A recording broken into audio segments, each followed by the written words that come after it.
Well, good morning, everyone. Thank you so much for joining us today. We are here to sign the gas tax break legislation. And we're here because we know that families across our state are feeling the squeeze of inflation, and we are doing everything that we can to put more money in our residents' pockets. And we're looking at every way we can to do that. So we have our property tax reform, which equates to nearly $300 million in meaningful financial relief for our working and middle class families. And we are looking at the motor vehicle mill rate tax cut as well, so that no one who owns a Toyota in New Haven or West Hartford has to pay more for their car tax than the person who owns a Porsche in Greenwich. Current law caps the motor vehicle property tax rate at 45 mils in a handful of towns, and we can take it down to 29 mils in 103 towns home to 2.5 million people and reimburse the towns for the difference. We also are very proud to have reached a bipartisan agreement last week on the gas tax cut, one that helps our constituents, saving each family roughly $50 over the next 3 months. So the governor and I are very grateful for our legislative partners, and we have representatives from each of our parties, and we're going to start with Senator Paul Formica. Thank you, Governor. Good morning. You know, it was 3 weeks ago where Senate Republicans stood at this very spot calling for relief for Connecticut's taxpayers, residents, and businesses. Today's action, reducing the gas tax and providing for tax-free opportunities for closing and bus rides, is a great first stop. It's a great first step. We look forward to having more conversations and working together in a bipartisan manner moving forward to continue to provide relief for Connecticut's families suffering from increasing inflation, which the high cost of goods is affecting everything, but it's a boon to Connecticut's budget. So there are hundreds of millions of dollars of available tax relief that we can continue to do. So we stand to thank the governor and to thank our colleagues on the other side of the aisle for standing together and providing this relief for Connecticut taxpayers, and we look forward to working together in the coming weeks to do more than we can. Thank you. Thank you. Senator, thank you so much, and thank you for mentioning the free bus rides. We are very grateful for the opportunity to do that for the people of Connecticut. And I also just want to also mention the expansion of the student loan tax credit to help our young people who are finishing college afford their student loans. So now it's my pleasure to bring up somebody who probably still has student loans, Representative Sean Scanlon. I 100% still have student loans. Good morning, everybody. It's a great day to be here. You know, as I said on the House floor when I took this bill out, this is a global problem, and one that our constituents are frustrated by because they didn't start the war in Ukraine. They didn't start the global supply chain crisis that's driving up the cost of goods. And they know that this issue is something that's happening all across the world. But they also know that we were elected here to help them. And we did help them by doing this. And we took action to basically say loud and clear that even though we can't stop the problem from happening, we can make the problem better for Connecticut families. And that is what this bill did. That is what, starting today, we are doing for the drivers of Connecticut, to make it more affordable to drive your kid to school, to make it more affordable to drive back and forth from work, and to make it an option for you if you want to take another mode of transportation like a bus, that you don't have to worry about paying that fee. It's $1.75 each ride that you can save simply because you want to get out of your car and not pay the exorbitant gas price that we're seeing. So a little bit of help, as Senator Formica said, this is a bipartisan effort that I think all of us should be very, very proud of, and one that I think is the starting point of what we can do this session. As Lieutenant Governor said, there are a number of proposals that the legislature is facing right now, many that are in my committee, the Finance Committee, the Appropriations Committee, that I think we can come together and work on as Democrats and Republicans to say, we hear you, we understand the costs are expensive, and we're going to do something about it here in Hartford on a bipartisan basis. So to the governor for his leadership on this, thank you so much, and I look forward to seeing him sign this bill. Thank you. Excellent. Thank you so much, Representative Scanlon. It's now my pleasure to bring up Governor Ned Lamont. Well, thank you, Susan and Sean and Paul. Connecticut families are getting slammed by inflation, especially at the pump. And while 47 other states are still studying what to do about it, as of right now, working on a bipartisan basis, a 25-cent per gallon cut in your taxes. That will make a difference. I wanted to act fast, and we're one of the first to do it, and it shows what we can get done together when we work together on a bipartisan basis. And this is a tax cut that's a bridge to July 1. Whereas Paul Formica said, hopefully there'll be more tax cuts to come. We're talking about cutting your property tax, cutting the tax on your cars, ending the income tax on pensions, all different ways we can make Connecticut more affordable.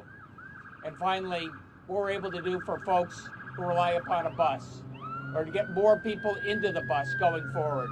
That's going to be free service, at least for the next 90 days. What a difference that can make. So let's get this bill signed. Let's provide real relief for folks at the pump starting right now. Okay, let's sign the bill.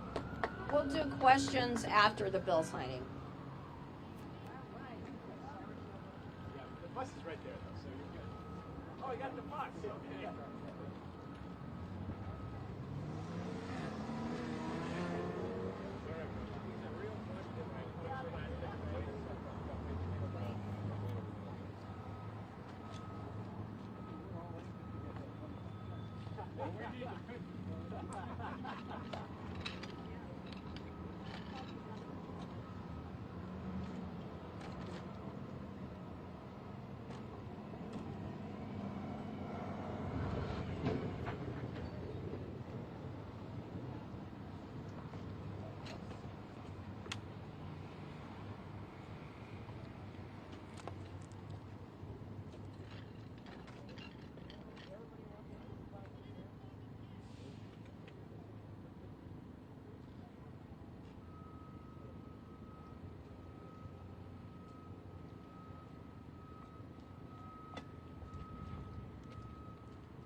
All right, so we'll do questions that are on the topic of the gas tax cut, and then go from there.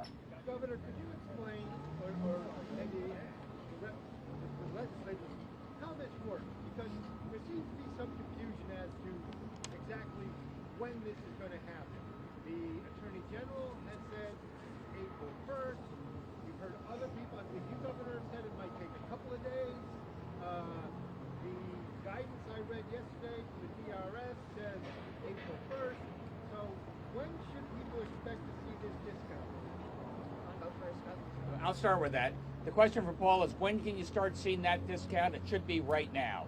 We passed this bill a week ago. We wanted to give our gas station operators a week, drain down their reserves, buy in new wholesale gas with a 25-cent tax cut, and hopefully that is going to be passed along to motorists right now. And if it's not getting passed along, you'll probably hear from William Tong. What if the gas station owners made a mistake in calculating how much gas they had left in the ground? Is there an opportunity if they look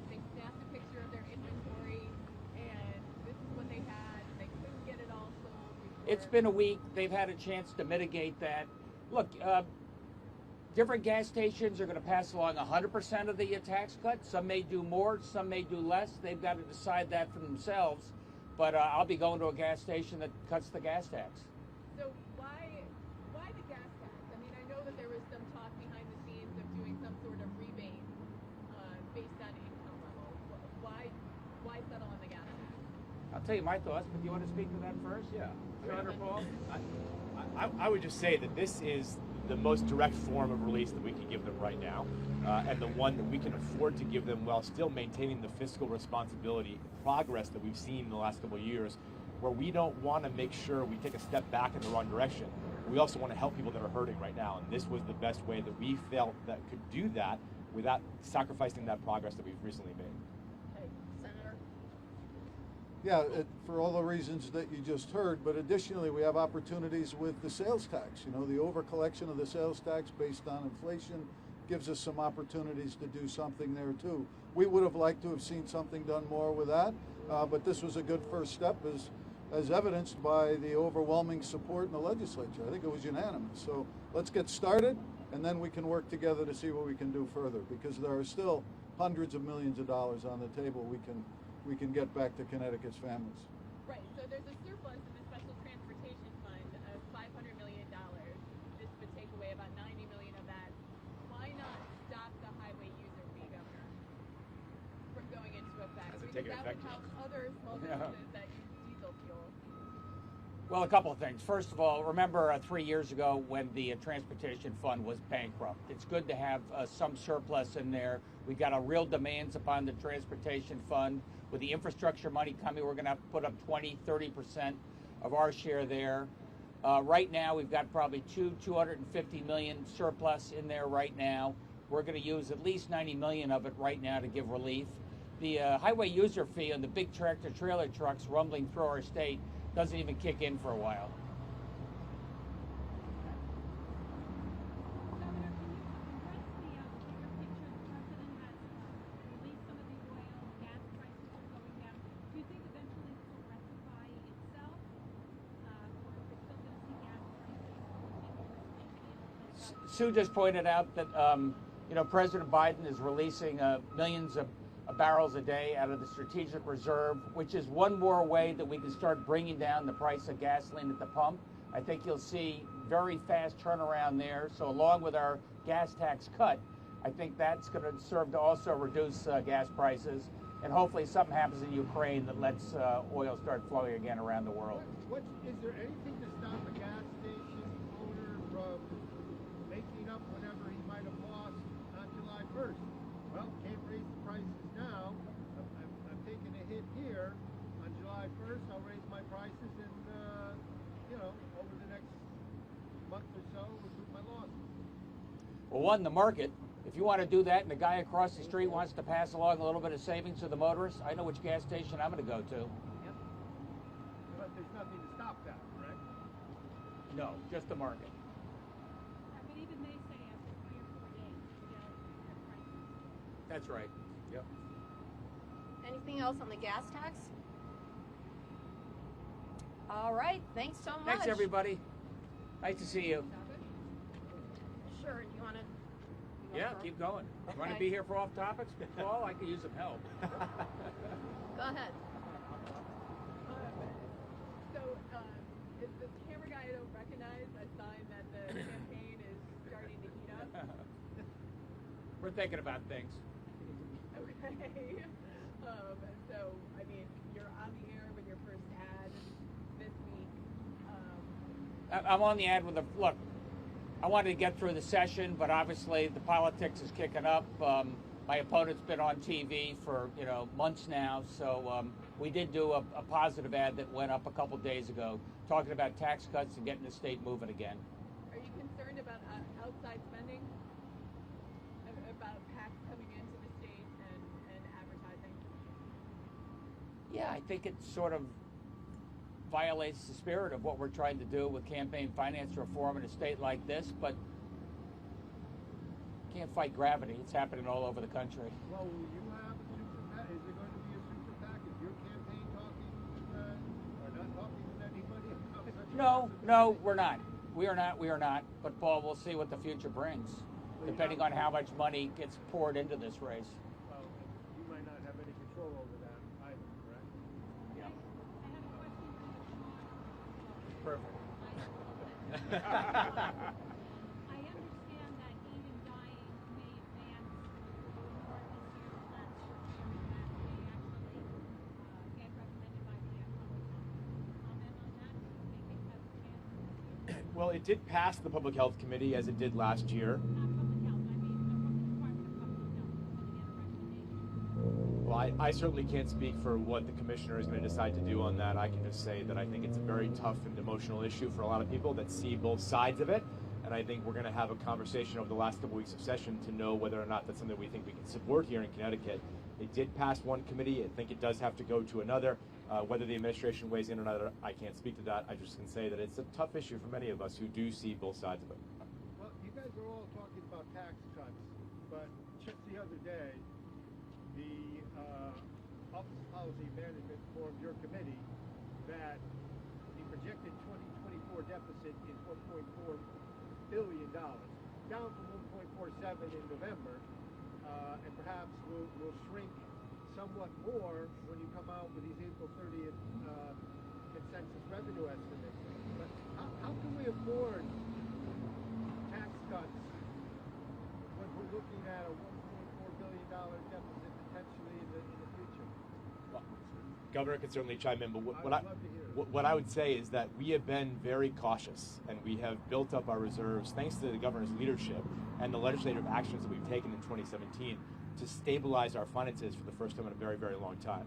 And there are limitations as to how much taxes that we can cut, Paul, which is about $179 million this year because of the federal ARPA rules. So many of my colleagues would love to cut billions and billions of dollars of taxes, but we can't actually do that because of the restrictions that have been placed upon us by the federal government. So the governor has put forward a package. My committee is debating that package this coming week, and we are trying to get consensus on what taxes we can cut. But it's important to remember we can't really cut more than $179 million of taxes this year, which still leaves $3.5 billion in the rainy day fund, $2+ billion in the current budget surplus, and we're still able to make billion-dollar payments to our pension liabilities that we've never done in the history of Connecticut before. So you will see tax relief this year. The governor has put forward a good package. We've got some ideas, but it will not jeopardize the financial reserves that we currently have worked very hard to put in place. Yeah, no, I think it's important that we take what is happening today, this small little tax relief, and really work it into a broader package on revisiting the tax code here in the state of Connecticut, because I think we now have an opportunity with a little bit of cushion moving forward. There'll be some conversations about the budget, the revenue and the expenditure side of the budget, but we'll have those conversations and we'll talk about it. This shows us today what we can do working together. 2017 showed us that bipartisan budget is still paying dividends as a result of everybody working together. And so now let's take advantage of looking at the tax code. What can we do to make it better moving forward and change it so that we don't look at deficit after deficit in the out years? And I think that that's something that's possible we can do. Given how quickly things turned around, they went far beyond the estimates earlier on because of what's happened on Wall Street and sales tax revenues and other matters. So how confident are you in those OFA estimates for the out years if we've gone out? This is still 2024. All I know, Paz, is 2024 is an eternity. And, for the first time in many years, we've had 3 surpluses in a row. We got a rainy day fund. If there is a recession, we think we can handle that without having to raise taxes or cut people's services. And the real hope for 2024 and beyond is continued economic growth. We're one of the fastest growing states in the country right now. If we keep that going, 2024 is going to be great. So, when a governor stands for re-election, you own what's bad in the economy and you benefit from what's good, whether or not you played a direct role. So I'm going to ask you the question, how much of this is luck and circumstance? How much of it is your policy and the policies of the Connecticut General Assembly? Look, we've worked together well with the General Assembly. As you just heard Sean say, put spending through the roof, or they could have eliminated a lot more taxes, would put us contrary to the spending cap that Paul said was just put in place back in 2017, and that would run contrary to what we've got to do in ARPA. So working with the three layers of government, I think we have a responsible budget that gives us growth going forward. Look, the economy's strong. That's a good thing. But as everybody knows, success has many fathers and failure is an orphan. And right now we've got many fathers to a good economy that's moving along forward on behalf of the people of Connecticut. So how much of this was luck and circumstance? I think we're outperforming. We used to underperform. I think we're outperforming on GDP. I think we're outperforming in terms of getting money to work. I think we're doing better when it comes to tax cuts. That's Connecticut. That's doing the right thing. Obviously, the economy is pretty strong around the country. I'll give somebody else credit for that. Thank you. Thanks, Susan, everybody. anything else? I think we're good. Thanks, everyone. Thanks. Thanks.